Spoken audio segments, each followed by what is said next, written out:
contamos com a sua ajuda.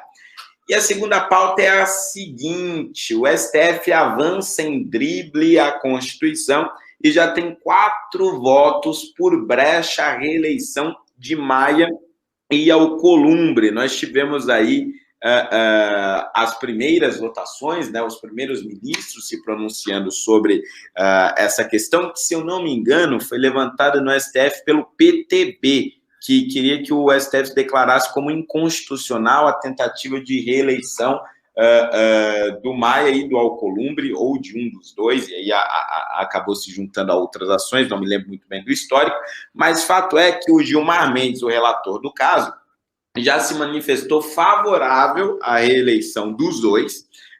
O Toffoli seguiu o entendimento do Gilmar Mendes.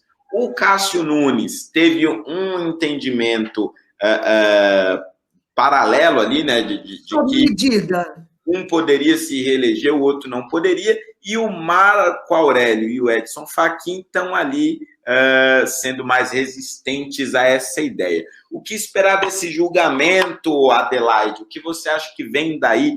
Maia e Alcolumbre vão sobreviver aí no comando? Quer dizer, o Democratas vai continuar comandando as 2 principais casas do país, é isso mesmo? Na verdade, eles estão comandando a não ação deste país, né? Parou o Congresso. Trabalhar para quê? Bobagem!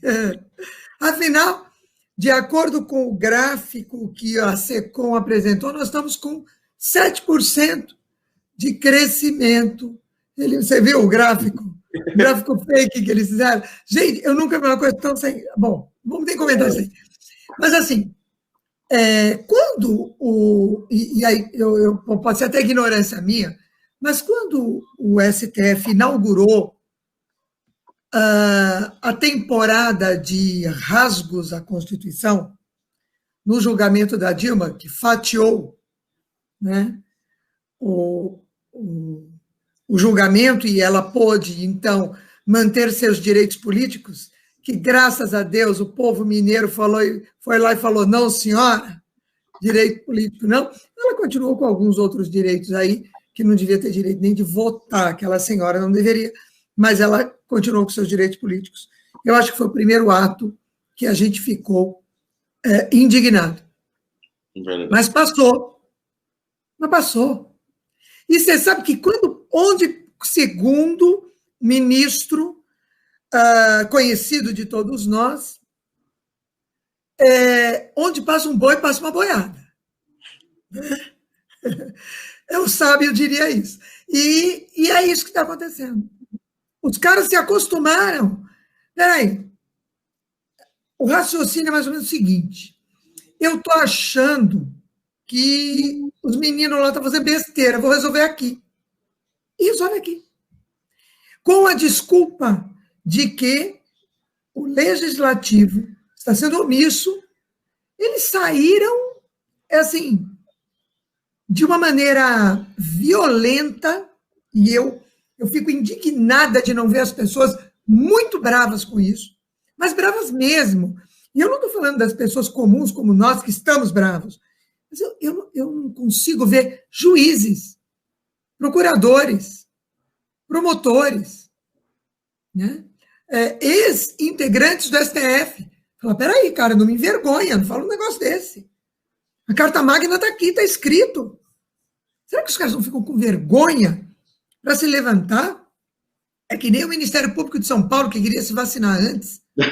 Eu gravei, isso é hilário, né? Aí eu gravei um vídeo dizendo, gente, assim, eu não quero nada, eu só quero que o Ministério Público, aquela parte séria, aquela parte que a gente acredita que exista, a gente tem esperança que acredita, esperança que exista, que esses caras digam, não, peraí, gente, eu não quero tomar vacina antes. O doutor Roberto Liviano até falou isso, né?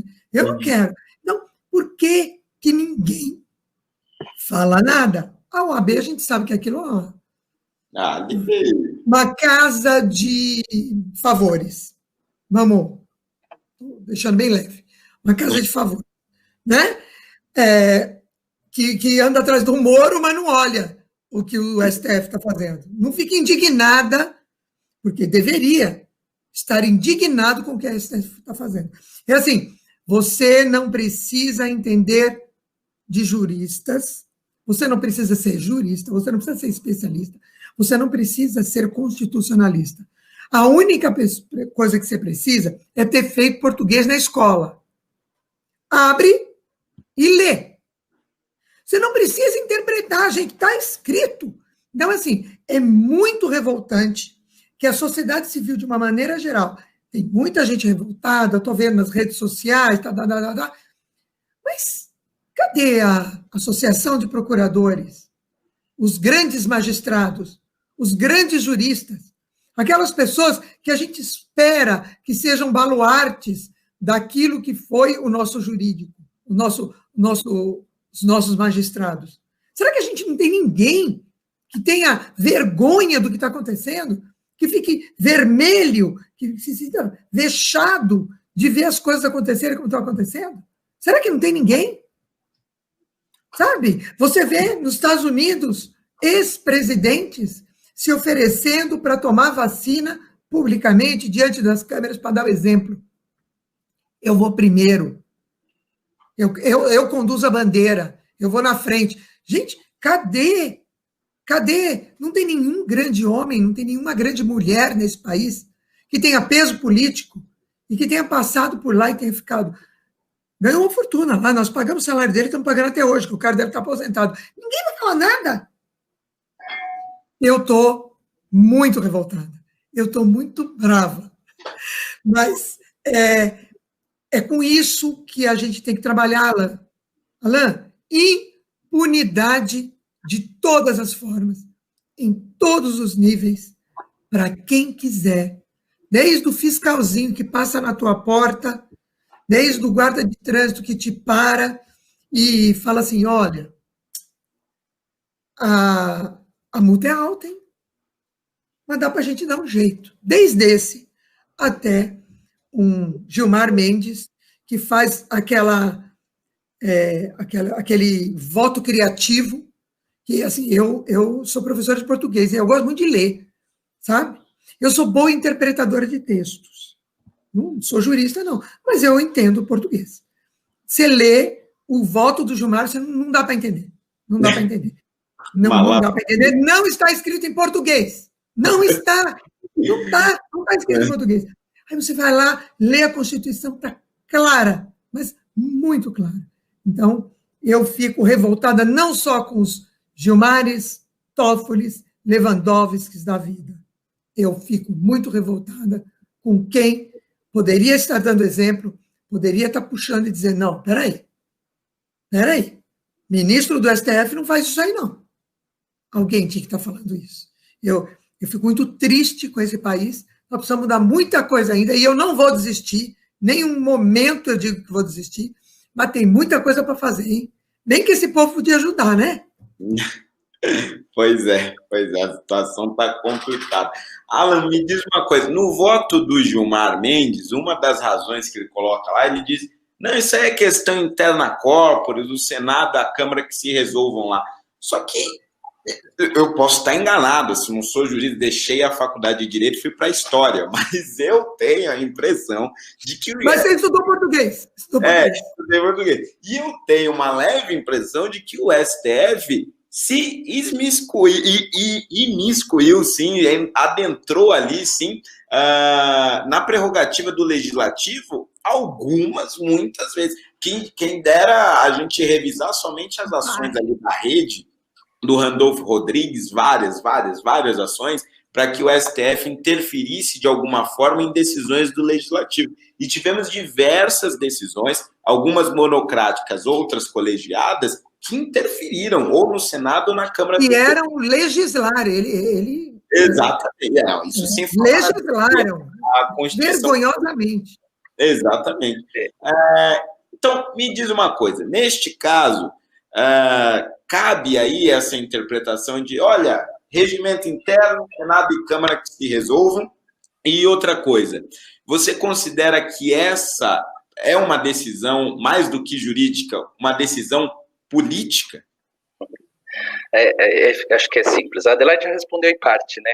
Essa não é uma decisão jurídica, é uma decisão anti-jurídica e ela é uma decisão de um analfabetismo proposital ou, né, ou involuntário, não sei ainda dizer, mas brincadeira, não, lógico, a gente sabe qual que é o propósito, a gente sabe que leram, entenderam e estão falando de outra forma, né? Então, o que você verifica aí é muito simples, é simplesmente um voto pro forma, onde houve não digo um acordo, mas existe um ajuste ou existe uma ação política que já definiu os rumos da questão eleitoral da Câmara. Tá? A Constituição ela é um mero detalhe nesse meio do caminho, porque não tem como se aplicar de nenhuma forma essa interpretação. E você já trouxe muito bem a questão de algumas posições em que o STF interferiu em atos do Legislativo, em atos do Executivo, de natureza interna. Existe uma distorção no sentido desse termo. Eu vou dar um exemplo, e até para o bem, onde houve essa intervenção. O Legislativo, muitas vezes, se votava secretamente. Não é? E o STF modificou e aplicou o entendimento de que a natureza desse ato, né, a Constituição carrega um princípio democrático que exige a publicidade desses atos. Então, digamos assim, se a Câmara também decidir que o voto será secreto, como se posicionará o Gilmar Mendes? Ele vai dizer que é interno? Não, mas já foi dito. Só que ele não se envergonha em agir dessa forma, em matar no peito, como diz no palavreado popular, e fala, deixa comigo, eu falo qualquer coisa, tomo umas pancadas e depois está tudo resolvido. Então, Alain, eu também gostaria que você acrescentasse depois na sua resposta o que você acha do voto do Cássio, que eu classificaria como um voto prêt-à-porter, sob medida. Exatamente, né? É o que é até ridículo, assim, né? Que a pessoa não tem assim o menor pudor em tratar as coisas de uma forma impessoal, né? Ele faz questão de mandar o recado para aquele a quem ele serve. Eu estou sendo duro, eu não gosto de usar esses termos, mas é muito claro. Porque é isso que aconteceu quando se escreve isso, né? O texto, ele entrega. O texto fala muito sobre as intenções das pessoas. Não é? Então, eles desviam da questão principal, que é um fundamental na interpretação do direito, que é a literalidade. O direito brasileiro, ele se modernizou com a ideia do seguinte, não podemos ser duros na interpretação e tratá-la só como o texto se expressa. Então, criou-se uma cultura antiliteralidade da norma. Né? Então, o Scalia, por exemplo, nos Estados Unidos, representava esse espírito, né? Como a nova juíza do Supremo também vem se posicionando. Então, o que aconteceu? O direito, ele trouxe inovações no sentido assim, de atenuar o resultado prático daquela situação que está escrita, que o legislador colocou daquela forma, e atualizar esse espírito da lei, vamos dizer assim, à luz da Constituição. Só que isso é um perigo. Isso aí é uma forma de abrir todas as brechas para que interpretações pessoais de natureza subjetiva se apliquem à distorção. E é o que mais tem acontecido em todo o judiciário, desde o juizado de pequenas causas até a Suprema Corte. E qual que é o problema? Como a Adelaide disse, o problema não é só a infração, ela é de um cidadão comum. Isso é importante, que não se pratique e que se puna. O problema é quando a questão nasce do STF. E aí você tem um efeito sobre toda a sociedade que acarreta em resultados de sentenças, de decisões que a gente não entende, desde do interior ali do Nordeste até Brasília, onde a questão do arbítrio do poder prevalece. É isso que a gente está fazendo. Então, voltando para a questão do STF, nesse caso especificamente, para quem não leu, leia o artigo. O artigo fala, é vedada a recondução, né, a reeleição É simples, não existe. É uma frase só, não precisa nem interpretar. É igual a questão do Lewandowski no julgamento, é aquela questão, né? A perda dos direitos políticos, a cassação com a perda dos direitos políticos. A conjunção com é igual feijão com arroz. Tira o feijão, vira o quê? Não tem mais um prato. É a mesma coisa, então era cassação. Então, assim, não é uma questão simplesmente de abrir a interpretação. Quer dizer, eles abrem mão de uma técnica jurídica, tá? Para dar uma forma de algo jurídico para uma decisão política. Né? Então, o que é feito no caso do Gilmar Mendes? Ele usa essa questão da interna corporis para dizer que são situações parecidas nos outros poderes, autorizariam, por analogia, a reeleição. Só que tem um problema. Isso no primeiro ano, no primeiro bimestre da Faculdade de Direito, eles falam: a analogia não vai caber onde a lei expressamente dispõe sobre aquilo. Então, o não... Onde ela é omissa, né? Omissa é até difícil, porque essa Constituição é gigantesca. Mas, assim, no caso concreto, já dizia Maria Helena Diniz, né, uma professora antiga, que falava que não existe lacunas do direito. Então, você faz a integração de normas jurídicas. O que significa?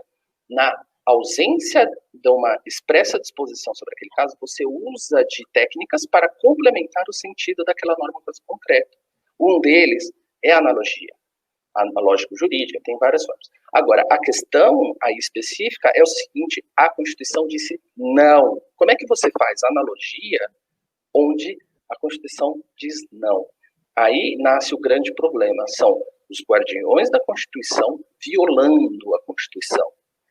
Se for levar a sério essa posição, isso pode ser caracterizado como crime de responsabilidade, porque eles estão, desculpa usar o termo, mas eles estão atentando contra a Constituição. E não há nada o que faça com que mude minha ideia, não é o currículo desses ministros, não é o poder que eles têm nas mãos, isso é golpe. Desculpa usar, é o termo simples, é golpe. Tá? Então, o que aconteceu no STF é simplesmente você suprimir toda a importância da Constituição e retirar da Constituição toda a autoridade, toda a força que ela goza por ser o símbolo da manutenção da ordem jurídica e transfere para um sujeito individualmente. Isso é um ato autoritário de golpe, tá? Não é simples. Por isso que a indignação, nesse caso, deveria ser máxima. Isso é caso para as punições mais drásticas que podem existir dentro do ordenamento jurídico para esses ministros. Desculpa, eu sou um cidadão com nenhum poder para enfrentar esse tipo de situação, mas eu posso dizer, o que eles estão fazendo é do crime lesa pátria, é um crime, tá? Porque qual que é o problema em relação a isso? Mas qual que é a consequência? Vai ter a eleição, juridicamente, passou e resolve politicamente. Uma vez que você retira o significado da Constituição, você desabou todo o edifício sobre o qual as nossas leis estão apoiadas. É demolir o sistema jurídico. Isso significa o quê? É a ação de poder pura que pode dominar o Estado a qualquer momento. Para dizer o seguinte, é a mesma coisa do que houve, na mesma natureza, na época da ditadura, com os atos institucionais. É a mesma natureza do que se faz, logicamente, em graduações de importância diferentes, logicamente que a ditadura foi, a supressão direta de direitos políticos individuais, assim como, para se sustentar Hitler no poder, se suspendeu a aplicação da Constituição de Weimar. Então, você tem atos de lesão a essa ordem jurídica que traz o golpe institucional, é um ato autoritário, e engraçado que os deputados que lutaram para ter uma Constituição pós-ditadura não se incomodem tanto em relação a isso. Os agentes políticos fiquem quietos, sendo que é a conquista. Eu não acho que é a maior conquista, porque eu acho que é no plano político que isso se deu mas é a maior conquista, o maior símbolo da democracia atual. Eles estão chutando a Constituição. Então, olhe bem. É por isso que eu fico tão pasma de ninguém falar nada, não aparecer ninguém de nome, de peso. Falar, peraí, gente, não é assim. Exatamente. Assim, é um ato autoritário, é ilegal, de usurpação de poder. É crime, desculpa, é crime. Sabe, como me vem à cabeça, né, então, entrando no campo da história do Holiday, a Adelaide mencionou, da história dos juristas, né? Você lembra da Carta aos Brasileiros, que os mais jovens vão pensar que é do Lula? Não, não é do Lula, é do Goffredo Telles Júnior, que é um grande professor da USP, e que representou uma posição dos juristas, né, inclusive da OAB, frente àqueles atos tirânicos, né, obscenos da ditadura, né, assim como a gente teve grandes juristas aí levando o constitucionalismo para o mais alto grau, né, de importância, você vê simplesmente a mesquinhez do poder triunfando. Desculpa usar o termo aqui novamente duro, porque eu me sinto muito incomodado mesmo nesse ponto, porque eu sei que isso é uma tragédia para a nação, o triunfo da ralé. O que o Gilmar está fazendo, da forma como está fazendo, é digno do mais baixo grau de nível jurídico que existe. Isso, assim como foi feito por parte do Lewandowski no impeachment, assim como o Barroso, em alguns julgamentos, omitiu parte do texto propositadamente para fundamentar a sua decisão, assim como outros que têm se posicionado dia a dia com a bandeira de sustentar o sistema democrático, age dessa forma, né, para si, para o poder em si, o poder, e eles olham hoje para a próxima legislatura, não. A gente tem que olhar para o futuro. Esse que é o papel do ministro do STF. A opinião do ministro do STF devia ser reduzida a nada, sendo que quem representa o poder é o STF. Isso que deveria ser. E o Castro vai ficar até 47, né? 47. E para te responder só a questão do Cássio,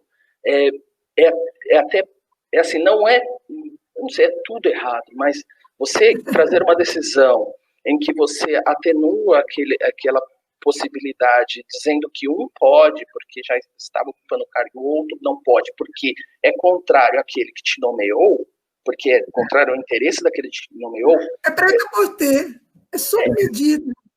Assim, é vergonhoso, é terrível. Talvez a gente não veja de imediato os efeitos disso. Pode ser que isso vai entrar justamente ali como uma vírgula na história, mas não se surpreendam que atos de natureza similares venham a aparecer mais e mais, né, do STF, e a gente chegue à crise institucional maior, que é o rompimento do tecido social. É isso que eles têm provocado. O Brasil prova, assim, do ponto de vista social, o excesso democrático, que é bom, porque se o povo não fosse democrático, Bolsonaro não estava mais no poder, ou estaria numa briga física, violenta, esses ministros não estariam no poder. E eu não estou incitando violência de nada, eu estou dizendo, o povo brasileiro, um pouco por desânimo, por desgosto, por decepção, não age dessa forma, mas outros povos, frente a situações como essa, provocaram ali diversas crises institucionais. É isso que a gente está diante, né, desse tipo de situação que a gente está diante. Quer dizer, não adianta apontar o dedo para o Bolsonaro dizendo que ele é um risco à ordem democrática, porque vocês já, com a sua caneta, praticaram atos da mesma natureza ou piores. Eu digo piores do que Bolsonaro. Que eram guardiões. Do prefeito. Exatamente. Pois é, a situação está dura. E se está dura no STF, imagina quando você olha para os concorrentes à presidência, né? Porque você tem o Maia de um lado e o Arthur Lira do outro, com uma série de... E no Senado, quem é alternativo? O Renan Calheiros? Nossa! Eu gostaria muito a Simone Tebet, que acho que ela Nossa, esse aí é meu nome, sem dúvida nenhuma, Simone Tebet no Senado. Agora, na Câmara a coisa é um pouco mais complicada, né? A Câmara é um saco de gatos, mas assim, não, infelizmente, a gente não pode olhar as coisas, ou melhor, nós, pela nossa natureza ética, não olhamos as coisas de maneira casuística. Ou seja, eu vou jogar assim um assado porque para mim é melhor sair o Maia e ficar o Columbre, ficar o Maia ou sair os dois. Não, vamos lá. Se eu não concordo com a lei, eu brigo até o fim dos meus dias para mudá-la, mas eu vou cumpri-la. Esse é o jogo. Isso é democracia, né? E isso é um princípio tão basiquinho que a gente ensina para os adolescentes. Já dava para os meninos para as crianças lá do STF saberem, não dava não, o Rolly?